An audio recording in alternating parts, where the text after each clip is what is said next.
though Labour, frankly, on all the measures, have not really advanced since last year. And one might have expected that they would have hoped to have widened the lead over the Conservatives a bit, because that's been the message of the opinion polls. You can speak to Sir John Curtice, Professor of Politics at the University of Strathcylde. Morning to you. Morning, Chloe. Thank you for being with us. First of all, I mean, we always listen to you and you always say, you can't take much from local elections and try and convert that into what would happen at a general election. But now that virtually all of the results are in, what is your general assessment of what we've seen over the last couple of days? Well, I think observation number one is that we had confirmation of the message of last year's local elections and the message of the opinion polls that the Conservative Party is in deep electoral trouble. Actually, outside of London, at least, across the various kinds of contests, the party was typically suffering double-digit losses of support as compared with 2021. And if you actually focus in on those council wards, it's a minority, but it's an important minority, where the Reform are on the ballot paper, then you discover that the fall in Conservative support is pretty much in line with what they've been recording in the national opinion polls, which is basically nearly a 20-point drop since 2021. The more fascinating question, however, is where do these voters all want to go? I've already suggested that Reform indeed is one of the places, one of the parties that voters are using or supporting or voting for in order to express their dissatisfaction with the government. Another, of course, is Labour, though Labour, frankly, on all the measures, have not really advanced since last year. And one might have expected that they would have hoped to have widened the lead over the Conservatives a bit, because that's been the message of the opinion polls. But it's also clear that at least in places where the Liberal Democrats were starting off second to the Conservatives, voters, including probably people who might otherwise have voted Labour, seem to be willing to use them as a battering stick with which to beat the government. And then the Greens putting in what, in terms of votes, looks like a record performance for them. Well, some of that is coming at Labour's expense. And then, of course, we've seen notable successes by a number of independent and minor party candidates who are essentially standing on a platform expressing concern about the Israeli intervention in Gaza. That often seems to have hurt Labour badly, particularly in Muslim-held constituencies. So in other words, there were some people who were also requiring change from Labour. So the change that voters want perhaps isn't quite the one-dimensional picture that Sir Keir Starmer is wanting to try to present. But of course, most of that is not necessarily of much comfort to the Conservatives, because unless they can persuade voters to stop wanting change in the first place, they're still heading for a pretty bad result in the general election. So it's really interesting when you're talking about that change, and obviously change is a message that's coming from Labour, very loudly. We were told yesterday by a former Labour advisor, and I keep going back to this because I find it quite interesting, that there was an attitude of anyone but the Tories. Do you get a sense, as people are moving away from the Conservatives and voting for different parties, that they are identifying strongly with those parties? Or is it a sense that those votes are up for grabs and people are just thinking, well, I just don't want to vote Conservative, so I'll look around and I might flip and change?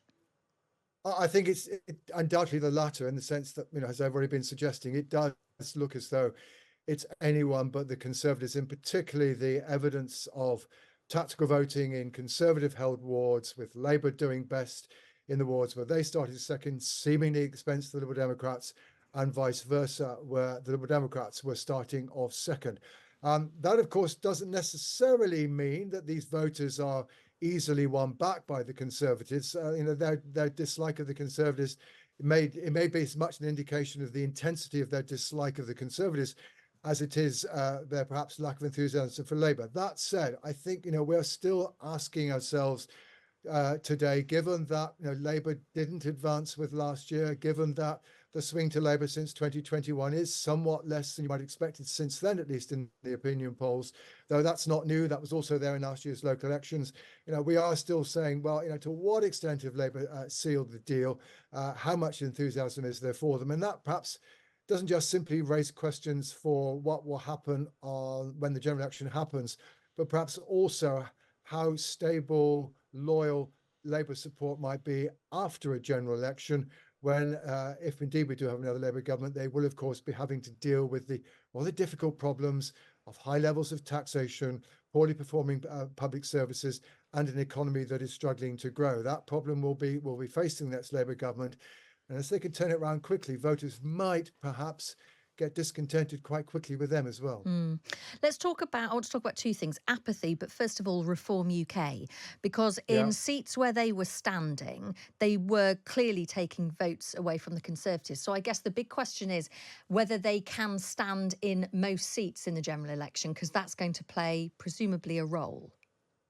Indeed. As I said earlier, they only fought about 1 in 6 seats in the local council elections, only a couple of the mayoral contests, although curiously they did fight all of London, even though it's clearly not their best chance, although they did well enough to pick up a seat in the London Assembly, getting past the 5% threshold, even in a Europhile place like London.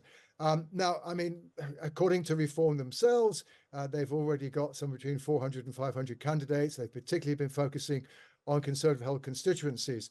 And I think what one has to remember here is, as it were, irrespective of whether or not Reform can remain at the 12, 13% that, according to the opinion polls, they are at.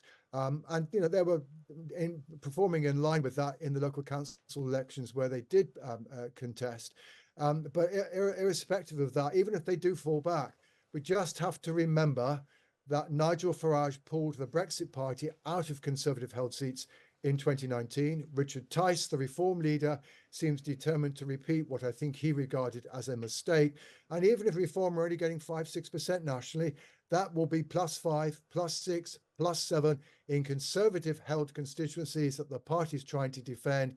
And as a result, therefore, the prospect that faces the Conservatives is that Reform will, above all, do most damage to the Conservatives potentially in the very seats they're trying to hang on to.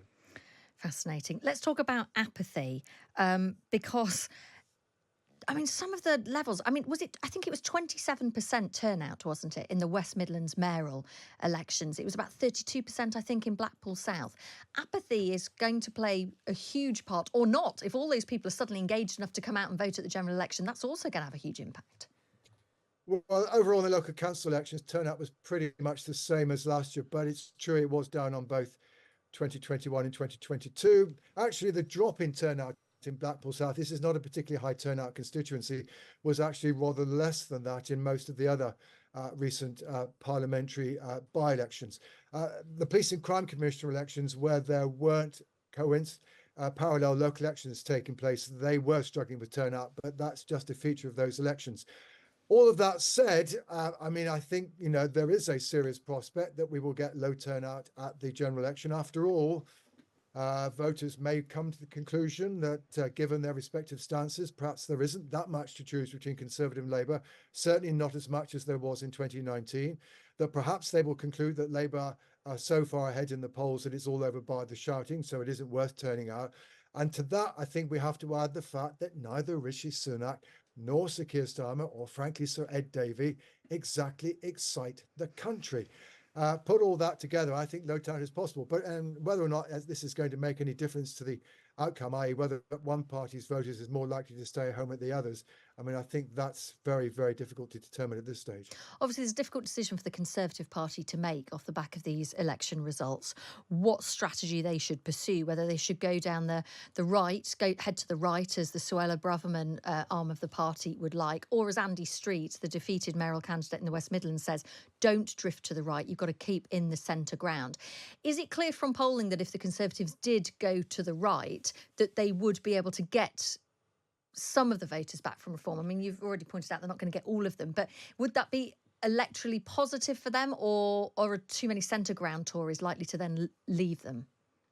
Well, there is certainly some ground for scepticism about the way in which the government's focus on immigration has, in the last 6 months, has played out. It is essentially during that period that support for Reform has taken off. And the problem with immigration, at least as an issue, is that whatever stance you might adopt towards how you feel towards the Rwanda scheme, the problem is that this government has struggled to control immigration, legal immigration, let alone what it calls illegal immigration. So there is a risk of focusing on the issue that you're focusing on an area which can be regarded as a policy failure. I also would say that, you know, I've done numerous analyses of this. If you take 2019 Conservative voters and break them down according to what they think has happened to immigration, there isn't that much of a link, i.e. those who think that immigration's been going up a lot are not that much more likely to be disloyal to the Conservatives. The two issues in contrast, which do generate, the two perceptions that have generated disloyalty amongst 2019 Conservative voters, and it includes those going to reform, are one, the state of our health service and the length of the waiting list, and two, the state of our economy. And we are talking about an electorate that is still deeply pessimistic about the prospects for the economy. So that's where the Tories have to try to turn things around. Both are pretty intractable. The health service, arguably, however, is somewhat more susceptible to direct action. But of course, the government opted some months ago not to do whatever it could to solve the various doctors' strikes. That's a choice it decided to make. It can blame the doctors, and it tries to do so for the waiting list. But one suspects the electorate is more inclined to blame the government. That's really helpful. Thank you so much. I've got to ask you one question before you go, John. Have you had some sleep? Oh yeah, sure. I mean, Okay.